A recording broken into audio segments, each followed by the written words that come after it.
மதுரை அருகே உள்ள கீழடியில் தோண்ட தோண்ட கிடைக்கும் ஆதாரங்கள் பழந்தமிழரின் வைகைக்கரை நாகரிகம் செழிப்போடும் செம்மையோடும் எவ்வாறான மொழியறிவோடும் நாகரிகத்தோடு இருந்தது என்பதை பறைசாற்றும் விதமாக கார்பன் டேட்டாவின் மூலமாக சில பொருட்களின் வயதுகள் இப்போது கண்டறியப்பட்டிருக்கிறது. இது இந்திய வரலாற்றை தெற்கிலிருந்து புரட்டி எழுத வேண்டிய காலத்திற்கு கொண்டு வந்துள்ளது. அது மட்டுமின்றி இங்கு கிடைக்கப்பட்ட பொருட்கள் உலகத்திலேயே மிகச் சிறந்த அறிவியல் கூடங்களில் கார்பன் ஆய்வுக்காக அனுப்பப்பட்டு ஆய்வுகளும் மேற்கொள்ளப்பட்டன. கார்பன் டேட்டிங் எனப்படும் கரிம பகுப்பாய்வுகள் அமெரிக்காவின் புளோரிடா மாகாணத்தில் உள்ள பீட்டா சோதனை ஆய்வகத்தில் மேற்கொள்ளப்பட்டிருக்கிறது. அதேபோல இத்தாலியிலுள்ள பைசா பல்கலைக்கழகத்தின் புவி அறிவியல் துறையில் பானை ஓடுகள் பகுப்பாய்வுகள் செய்யப்பட்டன. மேலும் பூனேவில் உள்ள முதுகலை மற்றும் ஆராய்ச்சி நிறுவனமான டெக்கான் கல்லூரியிலும் எலும்புத் துண்டுகள் பகுப்பாய்வுக்கு உட்படுத்தப்பட்டன.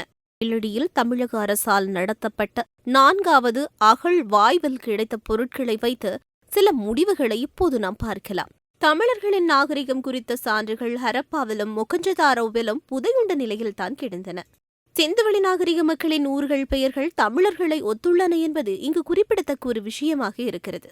அந்த வகையில் 1974ஆம் ஆண்டு கீழடியில் மாணவன் ஒருவன் மூலம் தற்செயலாகவே அகழ்வு பணிகள் மேற்கொள்ள முயற்சித்த போதுதான் இந்த 4 கட்ட ஆய்விற்குரிய முதல் பொறி அங்கு கிடைத்தது என்பதும் குறிப்பிடத்தக்க ஒரு விஷயமாக இருக்கிறது.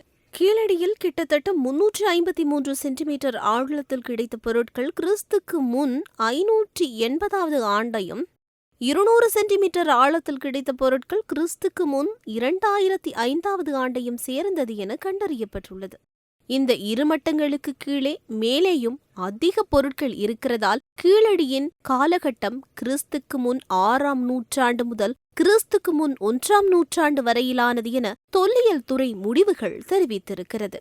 தமிழ்நாட்டை எடுத்துக்கொண்டோம் என்றால் வரலாற்று காலம் என்பது கிறிஸ்துக்கு முன் 3ஆம் நூற்றாண்டில் தான் துவங்குகிறது. ஆகவே கங்கை சமவெளியில் நடந்ததைப் போல 2வது நாகரிகம் இங்கு நிகழவில்லை என கருதப்பட்டு வந்தது. ஆனால் கீழடியில் கிடைத்த பொருட்களை வைத்து கிறிஸ்துக்கு முன் 6ஆம் நூற்றாண்டிலேயே 2வது நகர நாகரிகம் துவங்கியுள்ளது என்ற முடிவுக்கு இப்போது தொல்லியல் துறை வந்துள்ளது. இந்த கரிம பகுப்பாய்வு முறைப்படி கிறிஸ்துக்கு முன் 6ஆம் நூற்றாண்டில் தமிழ் பிராமி எழுத்துக்கள் பொறித்த பானை ஓடுகள் கண்டறியப்பட்டுள்ளன. அதேபோல செங்கற்கள், காரை ஆகியவை வேலூர் இன்ஸ்டிடியூட் ஆஃப் டெக்னாலஜியில் ஆய்வுக்கு உட்படுத்தப்பட்டது. அவற்றில் மண், சுண்ணாம்பு, இரும்பு, மக்னீசியம் ஆகிய தனிமங்கள் இருப்பதும் கண்டறியப்பட்டது. மேலும் அகழாய்வுகளில் கிடைத்த எலும்பு துண்டுகள் மூலம் திமிழுள்ள காளை, பசு, எருமை, ஆடு ஆகியவை வேளாண்மைக்கு உறுதுணை செய்யும் வகையில் கால்நடைகளாக வளர்க்கப்பட்டதும் தெரியவந்துள்ளது. மேலும் செங்கல் கட்டுமானத்தில் வீடுகள், தொழிற்கூடங்கள், வணிகம் ஆகியவற்றை பிரதிபலிக்கும் நகர நாகரிகம் கீழடி ஆய்வில் கண்டறியப்பட்டிருக்கு. இங்கு வெளிக்கொணரப்பட்ட மட்கலங்கள் மூலமாக வட இந்தியாவின் கங்கை சமவெளி பகுதியில் நகரமயமாதலும் வைகைக்கரையின் நகரமயமாதல் ஒரே காலகட்டம் என்பதை தெரிந்து கொள்ள முடிகிறது. இந்திய எழுத்துக்களின் வரிவடிவை பொறுத்தவரைக்கும் பழமையானது சிந்து சமவெளியில் கிடைத்த எழுத்து படிமங்களே. இந்த நிலையில் சிந்து சமவெளி பண்பாடு மறைந்து தமிழ் பிராமி எழுத்துக்கள் தோன்றியதற்கு இடையில் கீறல் வடிவிலும் ஒரு வரிவடிவம் இருந்ததாக தொல்லியலாளர்கள் கருதுகிறார்கள். இந்த வரிவடிவம் இன்று வரை பெரும்பாலான பகுதி புரியவில்லை என்றாலும் செப்புக்கால பண்பாட்டிலும் தொடர்ந்து பெருங்கற்கால பண்பாட்டிலும் இந்த குறியீடுகள் கிடைத்திருக்கின்றன. கீழடி அகழ்வாய்வை பொறுத்தவரைக்கும் 1001 ஓடுகள் இத்தகைய வரி வடிவங்களுடன் கிடைத்திருக்கின்றன. தமிழ் பிராமி எழுத்துக்கள் பொறிக்கப்பட்ட 56 பானை ஓடுகள் கிடைத்துள்ளன. இவற்றில் குவிரன், அதன் உள்ளிட்ட பெயர்களும் முழுமையாக எழுதப்பட்டு கிடைத்திருக்கின்றன. 4 மீட்டர் அளவுக்கு மேல் மிகப்பெரிய அளவில் பானை ஓடுகளின் குவியல்கள் கிடைத்ததை வைத்து ஒரு முடிவுக்கு வருகிறார்கள். அங்கு மிகப்பெரிய பானை வணியும் தொழில்கூடம் இருந்திருக்கலாம் என்ற முடிவுதான் அது. மேலும் கீழடியில் நூல் நூற்க பயன்படுத்தும் தக்கிளி, தறிகளில் பயன்படுத்தப்படும் தூரிகை, தரையில் தொங்கவிடும் கருங்கல் போன்றவையும் கிடைத்திருக்கிறது. இந்த பகுதியில் வாழ்ந்தவர்கள் நெசவு தொழிலிலும் ஈடுபட்டிருக்கலாம் என கருதப்படுகிறது. கருப்பு, சிவப்பு நிற பானை, கூர்முனை கொண்ட எலும்பு கருவிகள், தங்க அணிகலன்கள், அதுவும் பெண்கள் பயன்படுத்திய தங்க அணிகலன்களும் கிடைக்கப்பட்டிருக்கிறது. மணிகள் போன்றவையும் கண்டறியப்பட்டிருக்கு.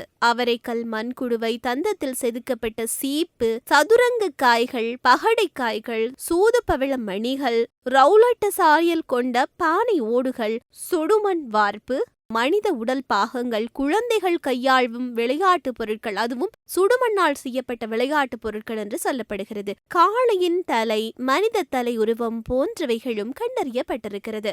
சொல்லப்போனால் கிறிஸ்துக்கு முன் 6ஆம் நூற்றாண்டில் தோன்றியதுதான் சிந்து சமவெளி நாகரிகம் என்று சொல்லப்படுகிறது. தமிழகத்தை பொறுத்தவரைக்கும் சிந்து சமவெளி நாகரிகத்துக்கு இணையான எந்த நாகரிகமும் இருந்ததற்கான ஆதாரங்கள் இதுவரை கிடைக்கப்பெறவில்லை. ஆனால் முதலாக கிறிஸ்துக்கு முன் 6ஆம் நூற்றாண்டளவில் தமிழருக்கும் இதே அளவு நகர நாகரிகம் கொண்ட ஒரு நாகரிகம் கீழடியில் இருந்தது இப்பொழுது அகழ்வாராய்வுகளின் மூலம் அறியப்படுகிறது. இது தமிழனுடைய நாகரிக வளர்ச்சி போக்கிலே மீண்டும் ஒரு மிக பெரும் பெருமையைச் சேர்க்கும் மைல்கல்லாகத்தான் அமைந்துள்ளது. ஆம், சொல்லப்போனால் இது இந்திய வரலாற்றையே மாற்றி எழுதும் ஒரு அகழ்வாய்வு எனலாம்.